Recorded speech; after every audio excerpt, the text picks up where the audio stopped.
Morning again. It's still Audrey, it's still StitchWitch42, and it is still February 18th. In my normal schedule, I would have recorded another video on February 15th, but we had an ice storm. Oh my gosh, it was just one of the weirdest, creepiest, scariest experiences I've ever gone through. From the fires of September to the ice storms of February. I normally work Wednesday, Friday, Saturday. We were given notice of severe winter weather conditions for Friday and Saturday with the possibility of an ice storm. And did we have an ice storm? It was just, it was weird. It was creepy. It was scary. I had contacted my work on Thursday and I said, hey, I will try to come in tomorrow, but be prepared for me not being there just in case. When I got up Friday morning, I went outside and I saw a little bit of white on the ground. And I assumed that it was snow. Not even a half an inch of it, you know. But it's 4 o'clock in the morning when I leave the house, so it was dark out and I couldn't really see. And I could hear what sounded like rain coming down. I went and got in my car and I heated it up and I backed out from under the canopy that I've been parking under. And as soon as I got out from underneath that canopy, what I thought was rain was actually sleet, and it completely froze my windshield. Again, in seconds, it froze my windshield. So I sat there and I let the car warm up even more, got the window clear, drove down to the end of my road, and as I pulled up to the to stop, the tail end of my car just kind of slid a little bit around the corner. And I said, yeah, I'm not driving to work. So I carefully got my car turned around. I came back home. I sent a text to the people at work and I said, nope, I slid at the end of our road. I am not going to try to drive the 48 one-way trip from my house to the store. Not going to do it. Chances are you may have to cover me for both Friday and Saturday, and they did. So Friday we have ice building up outside, and ice is beautiful and it is so unbelievably destructive. Friday evening I was sitting in my chair stitching. It's about 5 o'clock in the evening and all of a sudden the power went out, and it was immediately followed by boom, boom outside. So I get up out of the chair and I go out the front door. Mark comes out of the shop door and meets me at the end of the carport. We walk out to the street. Mark looks north to the intersection where a bunch of wires comes together and everything looks okay there.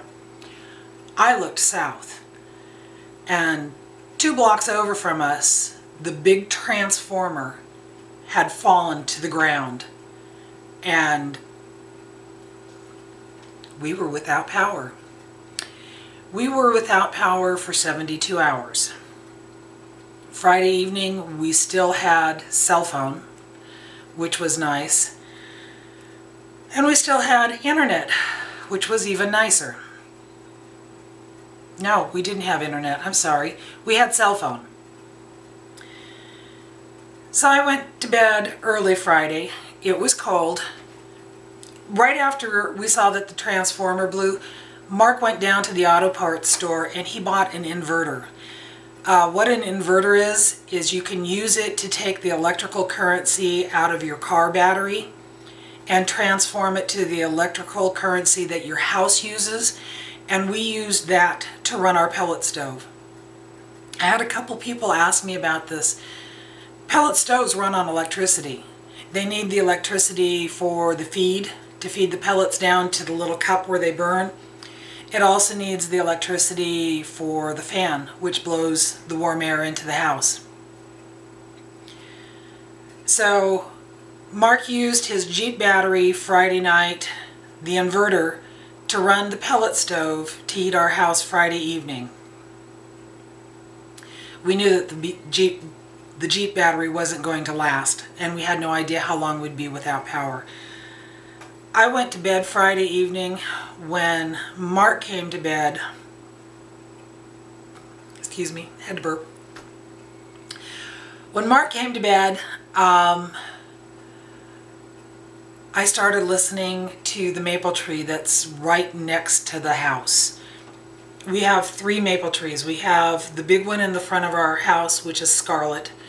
We planted her 30 years ago. She's a Crimson King maple, and she had beautiful scarlet covered leaves in the fall with silver backing on them. I mean, she was really a beautiful tree. On the north side of our house, right next to our house, right next to our bedroom, is another maple that was here before we moved in. This one's bigger. On the south side of our house, right outside the living room window, we have a third maple tree. It was also here when we moved in, but it's a lot smaller, and I don't know what either one of those two were. But when Mark came to bed Friday night, I'm laying there in bed, and I'm hearing the crack of the limbs, and the limbs falling and hitting the roof. And because it's a sloped roof, fortunately they were just sliding right off of it, and the ice running down on it, and I almost immediately went into a full-blown anxiety attack. I could not lay there and listen to that. I know how to ground myself when I get anxiety attacks. I don't get them very often. I don't get them as bad as a lot of other people do. But oh my gosh. Even though it was cold in the house, I had to get out of bed. I had to go sit downstairs, curl up in my chair, wrap myself with blankets, and read a story on my cell phone.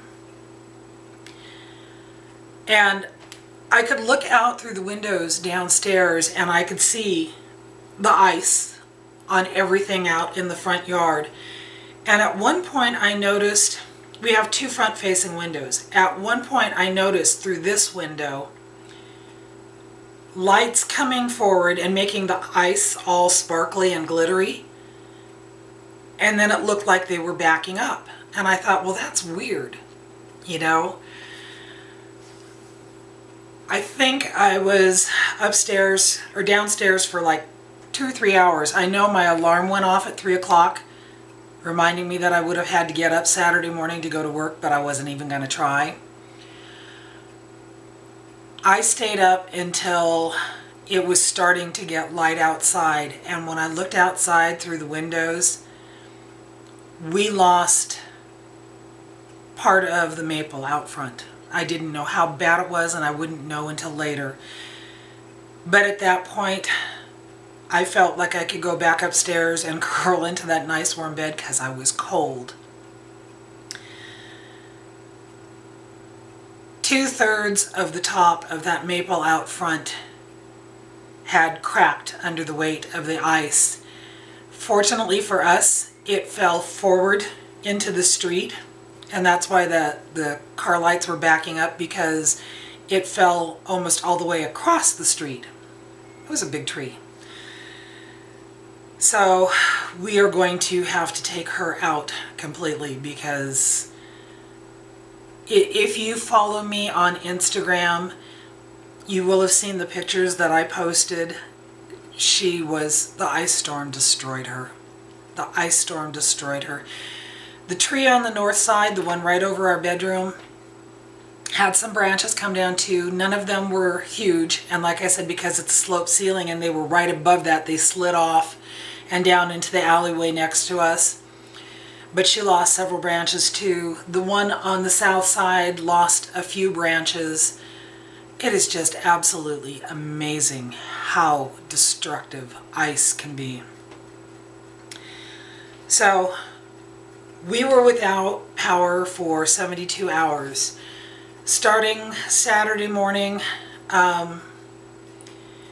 we would use either Mark's truck or my car to charge the Jeep battery, and at the same time to charge our little batteries inside and to charge our cell phones.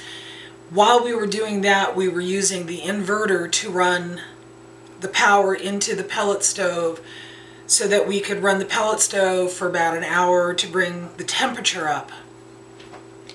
I have to tell you, I am so impressed with my husband.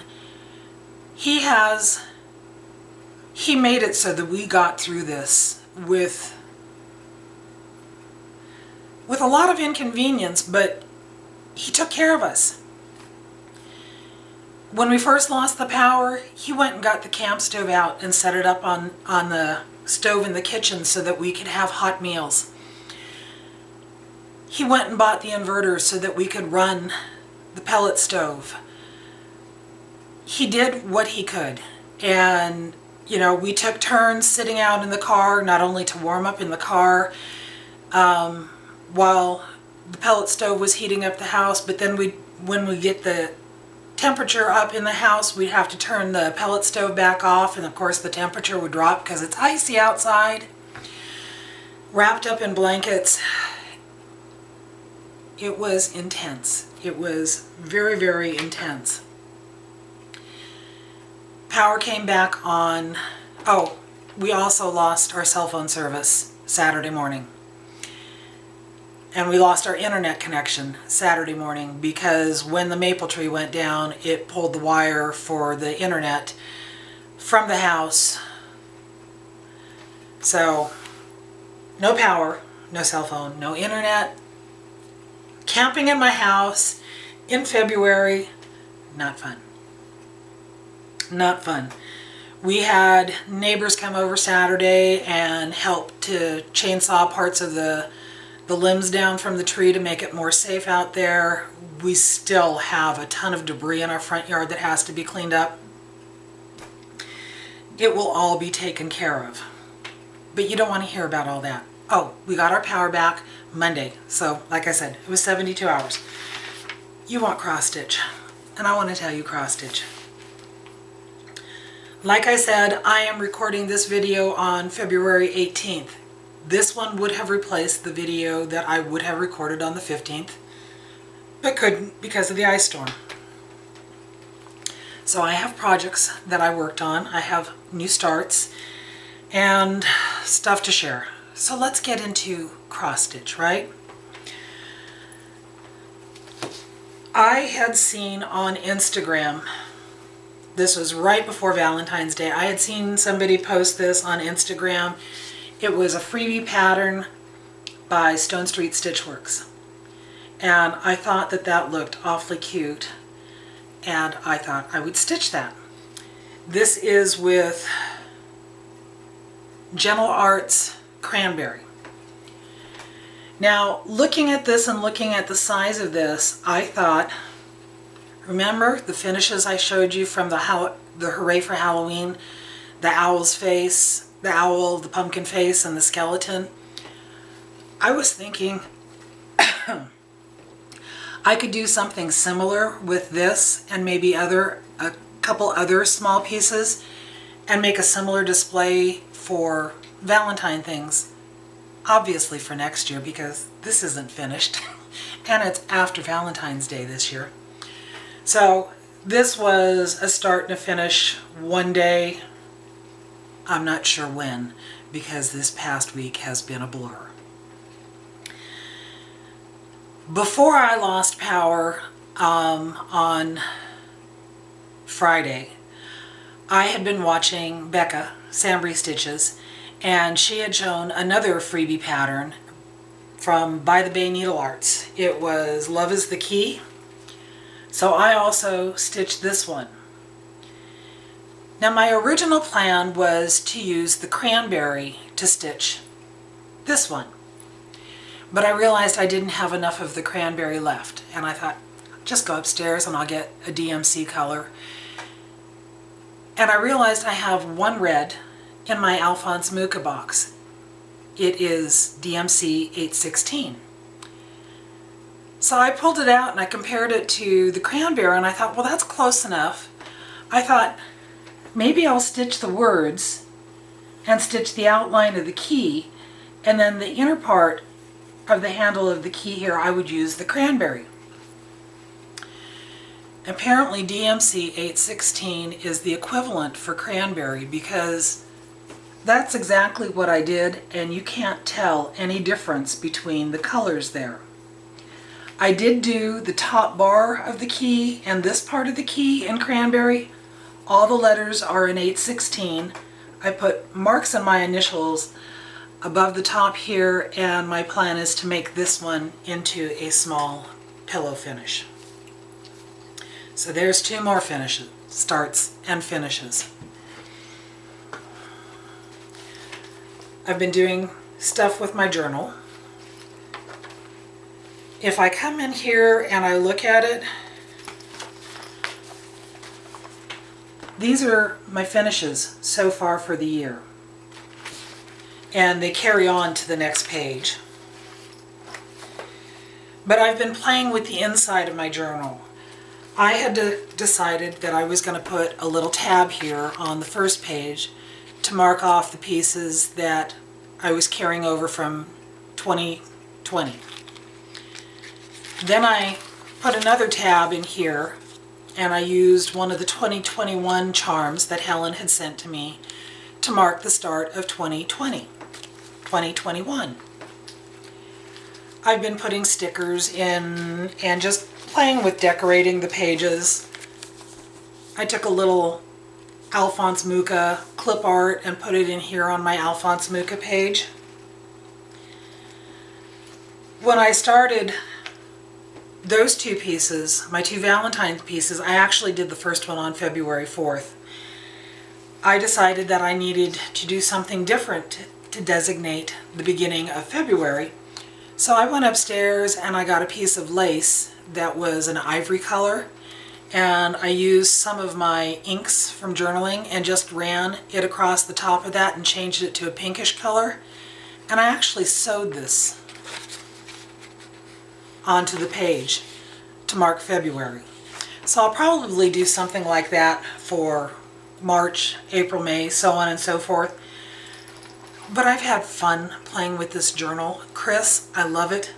Love it so much. I'm using it. I'm recording stuff in it all the time. Just having a blast with that. All right. Those two were finished, which means I get to do a new start. And I had shown this pattern to you a while back. I'm keeping this project in a bag that I purchased from Lisa Smith, Kindered Stitcher. She makes beautiful bags. This isn't the only one of hers that I have. The pattern that I'm housing in here, let me find the front of the folder, is this one. This is a Mill Hill pattern, a Jim Shore design. This is Harvest Trio.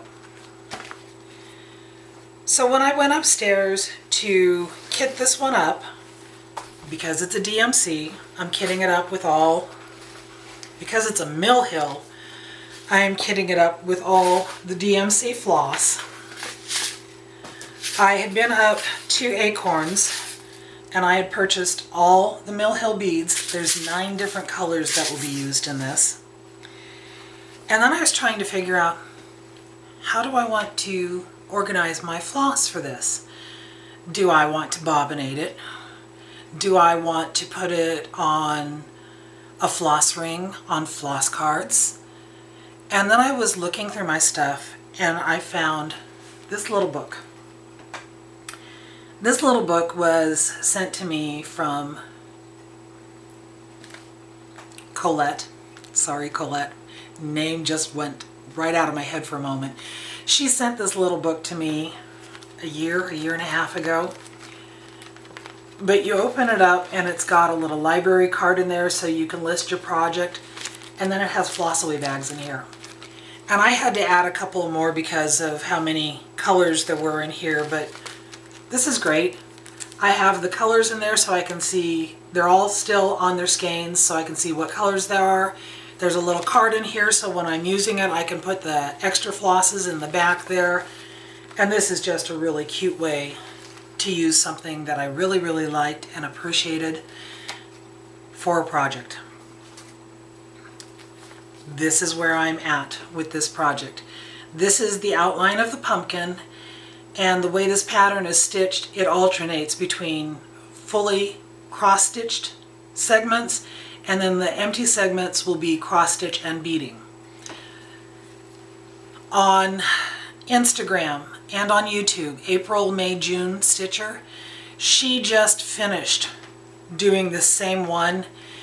Go look at hers. It is gorgeous. I can't wait to finish this. I am stitching this on the same banding that it shows on the front of the pattern, so I am looking forward to seeing how this one progresses and what it looks like. I will buy the bell pull attachments for the top and bottom when I get closer to finishing it. I love that.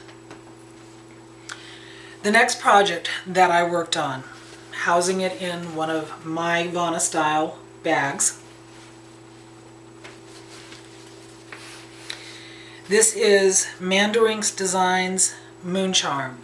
I am doing this as a stitch along with Gail Phillips on YouTube. She is MSStitch01 on Instagram. This is being stitched on, quick, where's my journal with my information because I'm drawing a blank. I should know this one. Cosmos. BeStitchMe Cosmos. And this is where I am at with this one.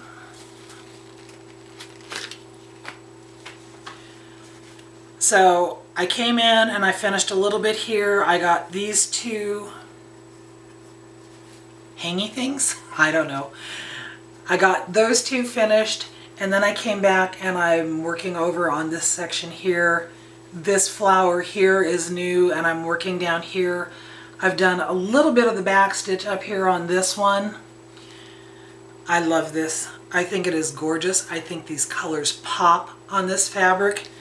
I have plans for how I want to finish it. And because of those plans, when I was watching another Flosstuber, not here in the past week, but a few weeks ago, I ordered something from her. So, if you watch her on YouTube, her name is Kerry. She is Kerry in Stitches. She has started making scissor fobs and cross-stitch jewelry, pretty much. She showed some of her fobs on Instagram, and I saw one that I absolutely fell in love with.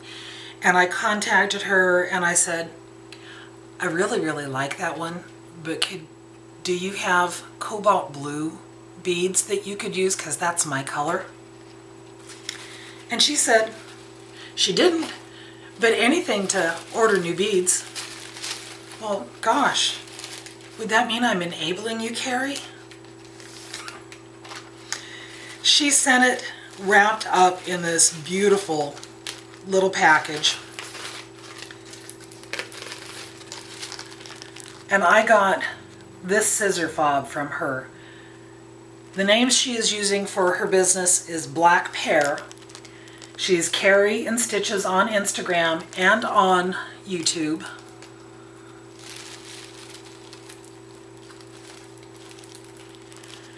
And I think that this is absolutely gorgeous. And I'm not telling you how, but I am going to use this as part of my finishing for this. And along with that, she also sent this absolutely beautiful little needle minder. So there's her card. Go check her out on Flosstube, on Instagram. She does some amazing stitches. She does biscornus. I have one of her teeny, teeny, tiny, itsy bitsy, teeny, weeny little biscornus, and it's amazing. It's amazing. Okay. So, during the ice storm, no power, no light, what did I work on? Because I had to do something. So that meant getting creative. Our house has 3 southern facing windows. One in the bathroom, my big garden window here in the kitchen, and then I have one window in the living room that is south facing. So that first day, I think it was Saturday, I took my adapted Edmonds floor stand, which is now my Mark's chair stand, and I brought it in here to the kitchen and I set it on the table, figuring that I'd have the light from the kitchen window to stitch with. And I was able to stitch for a little while. But it's the middle of the ice storm, so it wasn't bright sunlight, and I did get some stitching in. The next day, I thought maybe I could set up by the living room window, because that way I would be closer to the window and I might have more light. But the chair stand didn't work on the couch, so I put it back onto the floor stand. And that worked pretty good, and I basically spent the rest of the time that we had no power stitching on my Alphonse Mucha. And I actually got a lot done on her. I posted a picture on Instagram showing our mantle one evening with all the candles on it, and with this little battery powered lamp that Mark had gotten before Christmas. That thing was bright. When you opened it up, it was bright. So having that sitting right next to me also helped with my stitching, and I was able to get a lot accomplished on her, especially since all the stitching I did when we were without power was on her. So I am going to move some of this stuff, because I'm going to try to turn the camera around so that you can see her. I have her on the kitchen table. Move my coffee.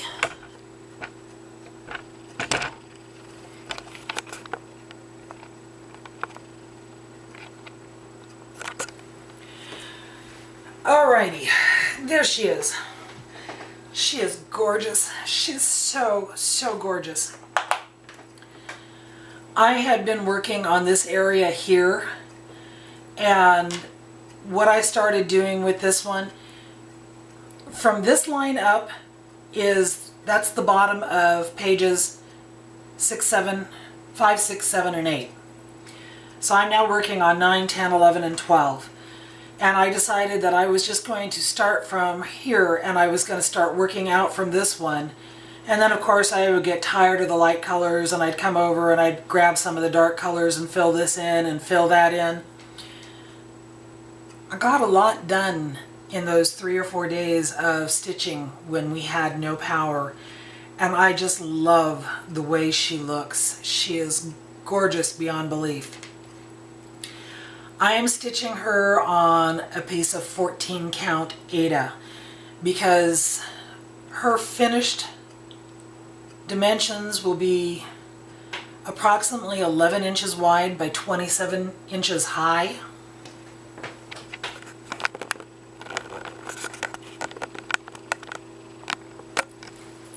Yeah, I'm in screen. Someone had asked me a question about whether or not I use magnification for stitching on her. No, because she's on 14. So far I haven't had problems looking at 14 count Aida without magnification, and I hope that that lasts. Who knows what will happen as I get older. But I love the way she looks on that. I love stitching on her. And she will now have memories of an ice storm with her. Anyway, that I think brings me up to date on all the stitching that I've done so far. Realized I needed to move my camera a little because I had the tripod on the very edge of the table, and I don't want to break Mark's camera because I'm having enough issues trying to record videos without breaking the camera I have to record on now too. So anyway, I have no idea when this video is going to be posted, because while we got power back, while we got our cell phone back, we still have no internet connection because that line has not been reattached to the side of the house. I am recording this video on February 18th in place of the one that I should have recorded on the 15th that I didn't record because of the ice storm. I want to do a giveaway for this video also. This is a Shakespeare's Peddler pattern. This is Basket of Buzz. If you are interested in this one, write basket. And we'll figure out when the end date for this will be whenever I get this uploaded. So the last thing I want to talk about with the ice storm is how much destruction happened. We lost our big maple. It's not completely down, but it will be taken completely down. I sent pictures of it to Cheryl, Stitching with the Sisterlies, her husband Ed. He's an arborist. I said, is there any way for us to save this one? Because he helped us with our little snowball when it started to fall over a couple months ago. We were able to save the snowball. The snowball had no issues through the ice storm. The only tree in our yard with no issues through the ice storm. But from the pictures I sent to Ed, he said, no, there's too much damage to this tree. Best to take it down. Mark and I are heartbroken over that because we planted her 30 years ago. Yesterday was the first day that I drove to work since this started. And I leave at 4 o'clock in the morning. I knew that I wouldn't be able to drive my normal route to work because I already knew that part of the road was closed because of trees being down. So I had to find an alternate route.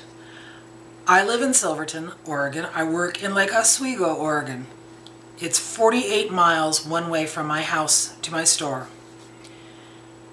Yesterday morning, I had to drive to Oregon City, then get on the freeway, drive back down to West Lynn, and then over to Lake Oswego. And the number of trees that I could see down in the dark at 4:30 was just amazing. There were times when I was driving on the highway through West Lynn to get to my store that I was driving in the left-hand lane because there was still debris in the right-hand lane. And it's dark. You know, I couldn't see how bad it was. When I left the store and I was driving home, I was blown away. There are so many trees everywhere that are down. Big trees, little trees. Some of it has been cleared off the road. Some of it has been pushed as far off the road as it possibly could be. I saw so many people out with chainsaws trying to cut limbs and stuff down. There were limbs hanging on power lines. There were power crews out all over the place. When I got back closer to Silverton, there is this one big field that has these 4 big beautiful oak trees. And the first one, all that was left were the limbs out on the side. The whole top center of it was laying on the ground. And the next 3 trees had broken limbs all over the place. And there are still people here in Silverton that have no power. Power went out last Friday. People are still without power here. We got ours back sooner than some. It has been a hell of a winter so far. I know that everybody is having issues with snow and ice and this horrible, horrible weather.